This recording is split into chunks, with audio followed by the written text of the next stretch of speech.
Ladies and gentlemen, rev your engines and fasten your seatbelts, because we're about to embark on a journey through the electrifying world of automobiles. Not too long ago, BYD, the powerhouse of China's electric vehicle revolution, shook the automotive landscape with a daring proclamation, a staggering 500% surge in their European EV market share by the year 2024. But as the wheels of progress turn, the road ahead proves to be far from smooth.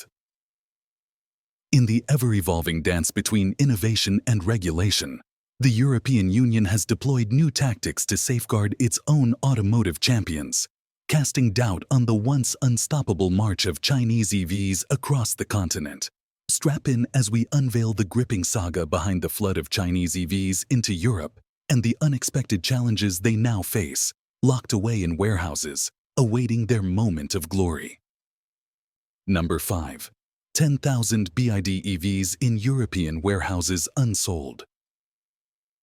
Over the past few years, BYD experienced unprecedented growth, swiftly ascending to the top echelons of the global electric vehicle market.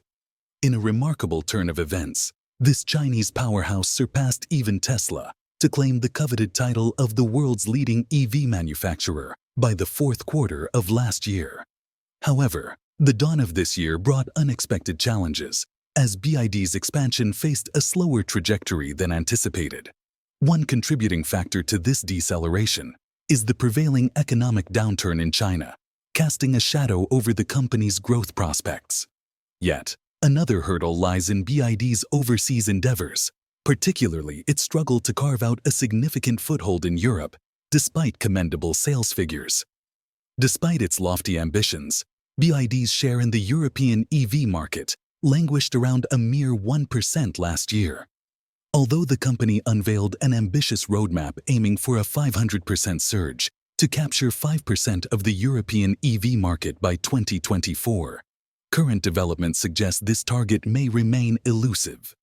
Recent reports paint a grim picture, revealing over 10,000 BYD EVs stranded in warehouses across Europe, unable to find buyers. This predicament stems from a combination of factors, including the European Union's protective measures for its domestic EV manufacturers and BYD's own product quality issues, which we'll delve into shortly. Number 4. Antisubsidy investigation. With the most recent trends in the automotive industry, it's obvious that European carmakers can't keep up with fast-growing companies from China. According to the latest studies, Chinese EVs are about 20% more affordable than European EVs on average. Reasons are numerous, starting from significantly lower labor costs. But the bigger problem is the expansion strategy the Chinese government has been practicing for a while. Namely, the Chinese government has been giving massive subsidies to EV makers that operate in Europe. For every EV sold in the old continent, Chinese EV companies would get a notable financial injection from their government. As a result, the presence of Chinese automakers is getting bigger and bigger at a rapid pace. A few years ago, Chinese EV companies accounted for just 1% of the market. Now, that number went up to 8%, while the European Car Association suggested it could go up to 15% by 2025. Besides Chinese companies, there are Western legacy car makers with their vehicles assembled in China. The trade imbalance is becoming bigger and bigger, and all this forced the European Commission to initiate a so-called anti-subsidy investigation.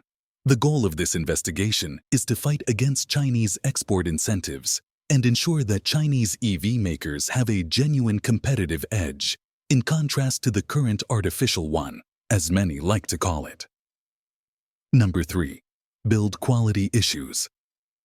BYD's growth has been impressive over the last few years, so impressive that we're now talking about the third most valuable automaker in the world, right behind Tesla and Toyota. But with such a rapid production increase, it's not always easy to keep up in terms of quality control.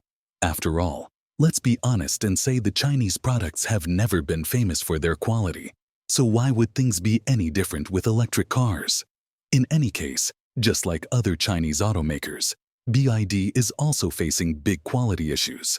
which is another big reason for the aforementioned 10,000 EVs being stuck in European warehouses.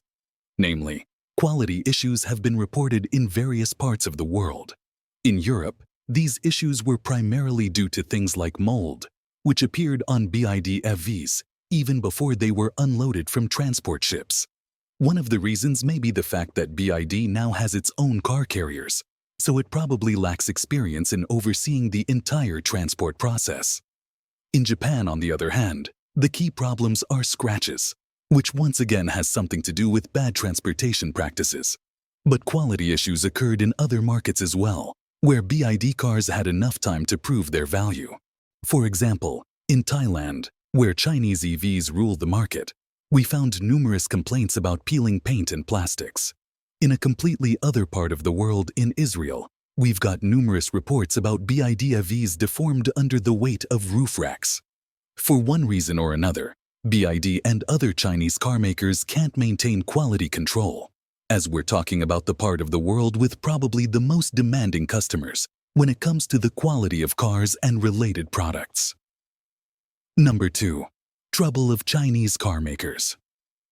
Once again, we can take BYD as an example. Even though this is currently the world's largest EV maker, the future may not be as bright as it seems, because despite the impressive sales numbers and growth, this company has a huge problem called over-reliance on the domestic market. 95% of its sales are in China. BYD never managed to expand to abroad markets. It sells cars in certain Asian countries and Australia, but it's nowhere near becoming a major player in Europe, where it accounts for just 1% of the total EV market. In such a set of circumstances, with over-reliance on just one market, things can easily turn upside down. And that's exactly what happened last month, when a typically slow February in China was even slower than expected. It wasn't just about the Chinese New Year slowdown and lower sales numbers compared to January. We also saw a massive 31% slowdown compared to February 2023. Simply said, the Chinese economy is stumbling at the moment, and that is reflected in many areas, including the automotive market, which is a couple of million vehicles below compared to its peak in 2017, when over 24 million new cars were sold. Car makers like BYD are desperately looking for new markets to expand, and with the latest ramp in Europe, things could get complicated. The same is true with other Chinese EV makers, and if we look a bit closer, Chinese legacy car makers are actually the ones with the best chances to grow. We're talking about companies like MG and Geely, companies that already established decent positions in many parts of the world, thanks to models powered by internal combustion engines. Number 1. European car makers are ready to cut production costs. The biggest fear European car makers have when we talk about Chinese expansion is that they won't be able to compete in terms of pricing.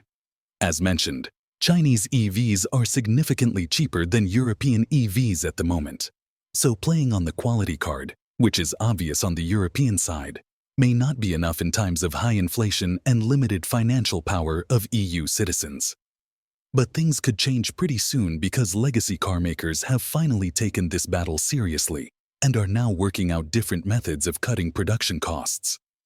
According to CEO Jim Farley, the Blue Oval Company has already started a team to make lower-cost EVs that can compete with Chinese automakers. He also stated that maybe Ford should do this with another OEM, suggesting that joint forces are also one of the ways to compete with companies like BYD and lower production costs. Other European car makers are also working on their cost reduction strategies, and with the recent actions taken by EU authorities, it looks like Chinese companies will hardly find their way to this market, and that domestic legacy car makers will eventually prevail. I hope you liked the video. For more exciting and unique videos, please make sure to like, share, or subscribe to our channel. Smash the bell icon to stay updated. See you in the next video. Thanks for watching.